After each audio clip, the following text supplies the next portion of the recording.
What's up, ladies and gentlemen? It's Aeron Nix from the Wrestle Plug. I'm here to discuss WWE Raw, and now it is time to begin the road to WrestleMania. Oh, wait, no, Elimination Chamber, apparently. We're just 2 weeks away, but why not start building to the next pay-per-view? Oh, man.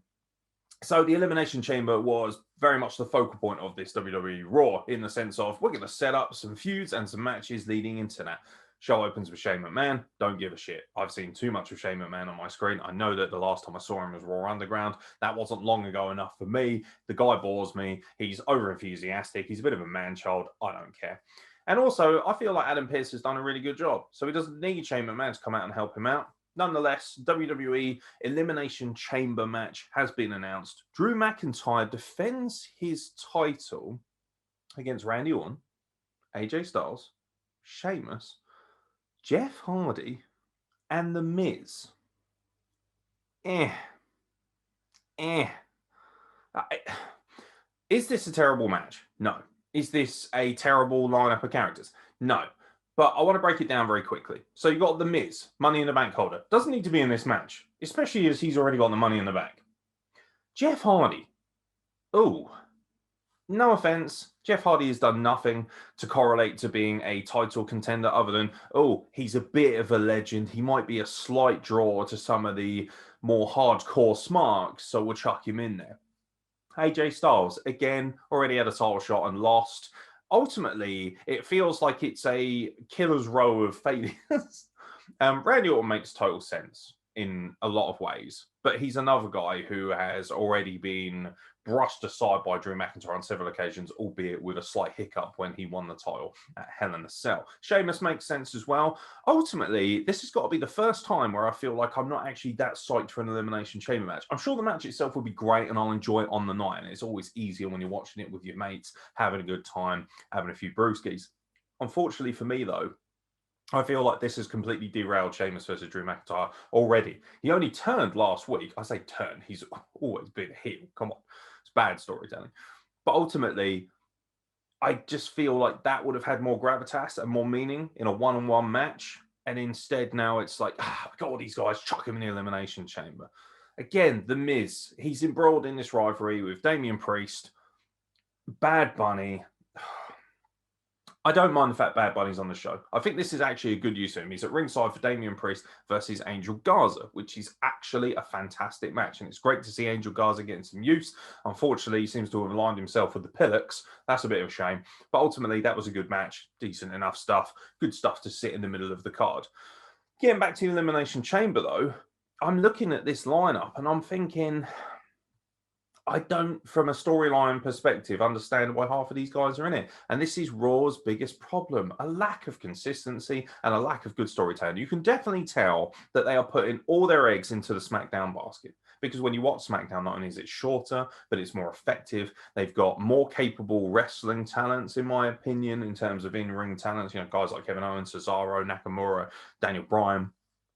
Not to say that some of the, Raw does have AJ Styles, who's fucking incredible. But ultimately, I feel like they put so much effort in the SmackDown, and Raw has now become the red herring, the red-headed stepchild that nobody gives a shit about. It gets a beat down in the lockers. That's kind of how it feels. It's like, yeah, whatever. We'll leave Raw till last. Because NXT is really good. SmackDown is consistently excellent for my money. The only show that's really lagging behind now is Raw. And a lot of that's down to it being 3 hours long, but a lot of it's down to laziness.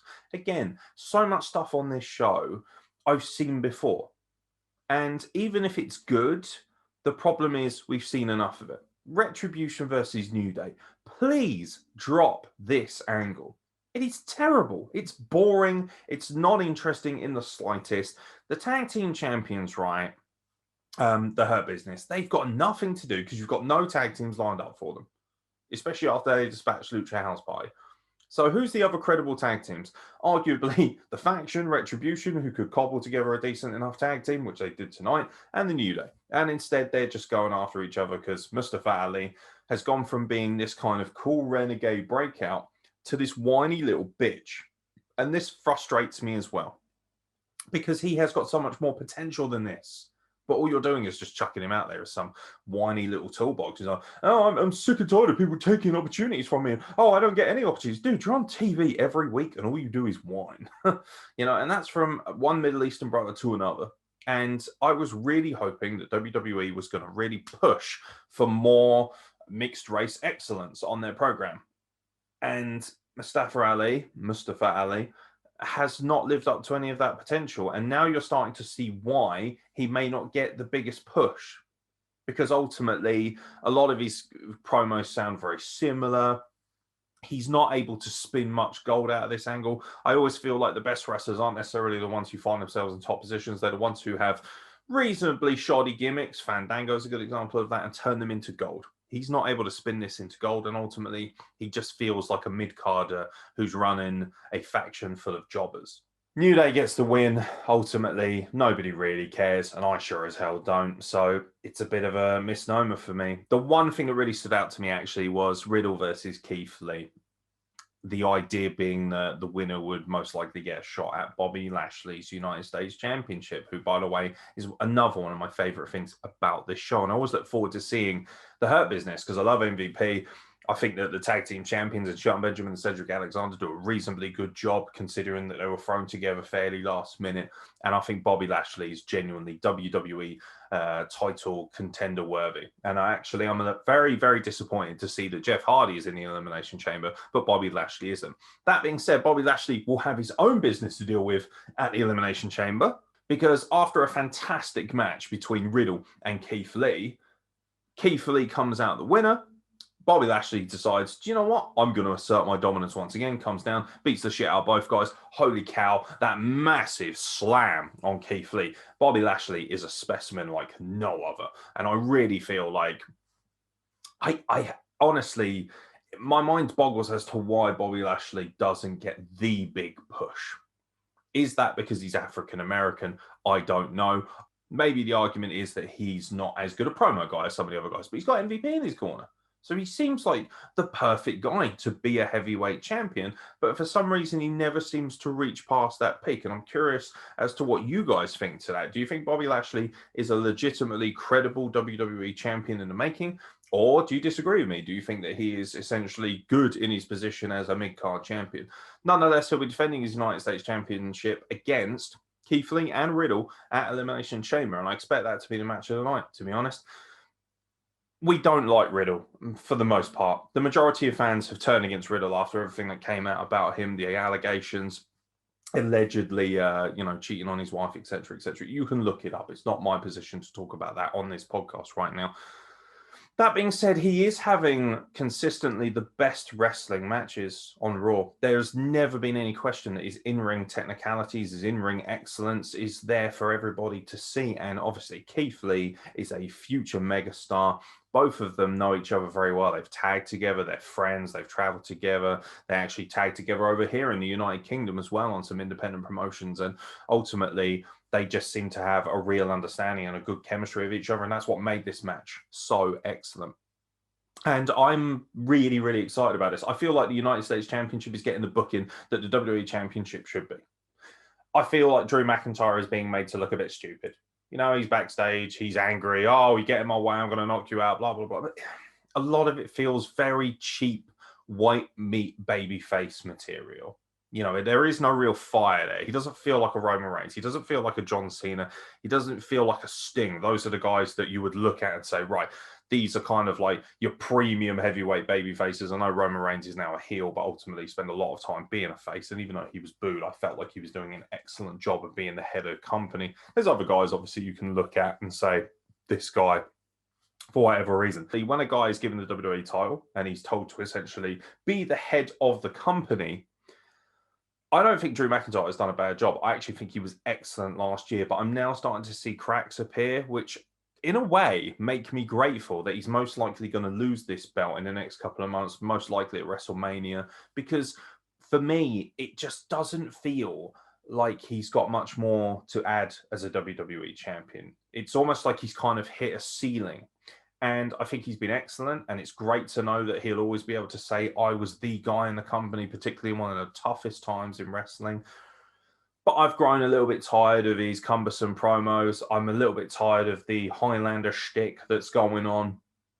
And I feel that even his matches, although they are good and he's a great worker, it seems like they're going back in circles now and repeating stuff. And obviously, with him and Randy Orton main event in this show, there was nothing wrong with the match. Little things pissed me off. These guys have tried to murder each other. They even showed a video package beforehand, kicking each other in the skull, trying to kill each other, tossing them off the Hell in a Cell. Start the match with a lockup. Bullshit. Storytelling. Someone in creative needs to have a fucking word. Someone needs to be pulled aside and say, yo, whose idea was it for these two guys to start with a fucking collar and elbow tie-up? Because you need a fucking backhand and you need to be removed from your job. That's terrible storytelling. I am a writer by trade. It's something that I did as a degree. It's something that I take a lot of passion in. And when I see that they can't even write a simplistic little nuance like that into the match, that frustrates me. It insults the viewer's intelligence, and immediately it turns things off because you've just spent a good 3 or 4 minutes with what they do best, world-class video editing package, telling us how important this rivalry is, telling us how vicious this rivalry is, and then everything that we see at the beginning of the match goes completely against the grain. And again, as well, why would you kind of try and end this rivalry of sorts, at least on a one-on-one basis, with a simple match? You've had the pinnacle of things like a Hell in a Cell, an ambulance match, and then you go back again. That's so frustrating. That's where Raw really lets itself down. For instance, on SmackDown, Kevin Owens versus Roman Reigns, at any point, it feels like they're elevating their rivalry. It gets more violent, more aggressive, more personal, because it needs to keep elevating. The idea is that you build to the crescendo and then you finish. You don't build to the crescendo, then build back down to normal again. That's what Raw does way too often. Sheamus gets involved. Randy Orton sort of takes a bullet for Drew. I don't know if that was an accident or whatever, but he kind of moved him out of the way so he could take the bro kick. He was kind of like slapped him away, like, move! Takes the bro kick. Boom. Immediately, the Claymore is nailed on Sheamus. Sheamus was at ringside, not really adding a great deal to this match, it has to be said. It just feels like already, after 1 week of pulling the trigger on this heel turn, nobody seems to care. And that's a shame, because I think that Sheamus is fantastic, one of the most underrated wrestlers. But they're not giving me a reason to be excited about him. And ultimately, that's really what I saw on Raw. The only other thing I really wanted to touch on was the use of women, which I thought was so poor. We now know who will face Asuka, who has got to be the most underbooked and arguably the worst booked champion in the company right now. Asuka was, for my money, the best wrestler last year that WWE had. I gave her my Wrestler of the Year. She has had nothing to do. She was kind of collared with the albatross that is those women's tag team championships with Charlotte Flair. That didn't go anywhere. They dropped them back on the kickoff show at the Royal Rumble to Shayna Baszler and Nia Jax. Then she sat backstage, not wrestling, not really doing anything, watching Charlotte Flair and Lacey Evans with the awkward, at best, angle going on here that Ric Flair has a casual relationship. I'm sure he's had many of those. He's got a casual relationship with Lacey Evans. They again goad Charlotte Flair out. Then you find out that their match is going to be for the number 1 contendership for Asuka's title at the Elimination Chamber. Charlotte Flair snaps after loads of dumb, same old bullshit shenanigans. Ric Flair at this point just looks embarrassing, and it feels like this actually hurts his legacy. Imagine if you were watching wrestling in the 70s and 80s, watching this incredible NWA World's Heavyweight Champion, arguably the greatest wrestler of all time. And now you're watching it and you're seeing him in his mid to late 70s, looking quite disheveled, looking quite unwell, it has to be said. And he's running around with a smoking hot lady like Lacey Evans, but he looks like a creepy old man. And Vince is backstage cackling, oh, such good shit. We all want to be like Ric Flair. Yeah, but we don't want to watch it, do we? I don't go down to my local supermarket to see if any of the old men are dragging around some smoking hot 20-year-old women. That's awkward and disgusting, and frankly, I don't need to see it. And Charlotte Flair snaps, gets disqualified, and that means that Lacey Evans, by proxy of a DQ, will face Asuka for the Women's Championship at Elimination Chamber. So even the build-up to who will face Asuka sucks absolute ass. It's bad. And then on the flip side of things, Asuka doesn't even get to wrestle. She spends a little bit of a back and forth backstage with Bianca Belair. They're kind of going after each other a little bit. I've won the Rumble. I could be facing you. I might be facing Sasha Banks. Asuka says, either way, you're not ready for Asuka. She goes, girl. You know, I like Bianca Belair. I could do with a little less of the stereotypical attitude that kind of comes with that gimmick. I feel like she's got a lot more to offer than just like, you know, that kind of sass. But that being said, I really do like the idea of these two wrestling down the line as well. So hopefully we're going to get that at some point, although the money matchup is, of course, Sasha Banks versus Bianca Belair. I don't think anyone's denying that. But then they just kind of shrug that off and say, neither of us are ready. You know, Lacey Evans isn't ready for either of us. So that was fucking tacky and cheap. And I am Asuka's biggest fan. But I just feel let down by everything they've done to book her. If she was on SmackDown right now, she'd feel like a megastar. But on Raw, she just feels like another one of the pieces of this great working mechanism of Raw that nobody seems to care about. And of course, Nia Jax versus Lana, tables match. Lana gets the win. Surprise. The highlight of this match was Nia Jax going for a leg drop. And then afterwards, holding her ass and screaming, my hole. Which I might argue was the highlight of this entire Raw. You know what? You can say what you like about Nia Jax, but I don't see any other wrestlers walking around with their hand over their asshole screaming my hole. I'm pretty sure she was swearing at Lana quite a bit during this match as well. I'm pretty sure I heard her say shit a couple of times. The match was decent enough for what it was. But this is, again, how dumb is this? This is a tables match. This is to end a rivalry. You know, so Lana gets the win, albeit quite cheaply. That's what you'd expect. That's fine. I think they've done a reasonable job of, you know, this bully versus plucky underdog rivalry for what it has been. And Lana gets a measure of revenge. Leave it at that. Nah, let's try and chuck some more in. Shayna Baszler tries to jump Lana. Naomi, who is, of course, Lana's tag partner, and I believe they're also number one contenders to those tag team titles. She gets involved to kind of save her. They then have an impromptu match, which is bad, botchy, a little bit all over the place. Shayna Baszler loses again. So Nia Jax and Shayna Baszler look stupid, even though they're your dominant and violent tag team champions. Naomi and Lana get out of Dodge, and this builds to their tag team title match. You know, they can't even book their women right. They've got to get their dirty mitts on that. I think one of the reasons we loved the women's evolution and we love women's wrestling so much here at the Wrestle Plug is because the women are allowed to kind of do their own thing. And Naomi, for me, is a mega star who should be in line for Asuka's championship. And instead, she's fucking around in this bullshit. And the creative writers, they've got to get their fingers, their dirty mitts on this, haven't they? Oh, let's have a tables match. Oh, let's have somebody jump here. And oh, let's just start throwing shit at the wall. And after a while, you just think it's noisy, and I don't care. And that ultimately for me was Raw in a nutshell. But I want to know what you guys think. You can leave your thoughts in the comments below. Thank you for continuing to support this channel. Last time I checked, we had 199 subscribers. We are one subscriber away from giving away a free t-shirt. Obviously not this one, although shout out to the legend. God rest his soul, Roddy Piper. We might also give away a piece of art. There you go. Another example of what I can do. I can draw you as a wrestler, maybe. It's up to you guys. Maybe if you want to leave comments below as to what you would prefer. Piece of art or a t-shirt. It's entirely up to you. But for every 100 subscribers we get in the month of February, we'll be giving something away. So we're just one subscriber away from our first giveaway, ladies and gentlemen. So a nice little push. Shout out to my boy Lee Meeks. I see him commenting all the time. Thank you so much for sharing this YouTube channel and this podcast with your friends. If any of your friends have just started watching, thank you so much for joining us. Hopefully you enjoy my ugly mug, giving you a nice little rant about wrestling every few days. I am going to continue to give you more content. This weekend is WWE NXT's Vengeance Day. We're going to be checking that out. We've got a predictions video dropping. We've also got a State of Wrestling address. The Wrestle Plug Sports Bar will be reopening again this week.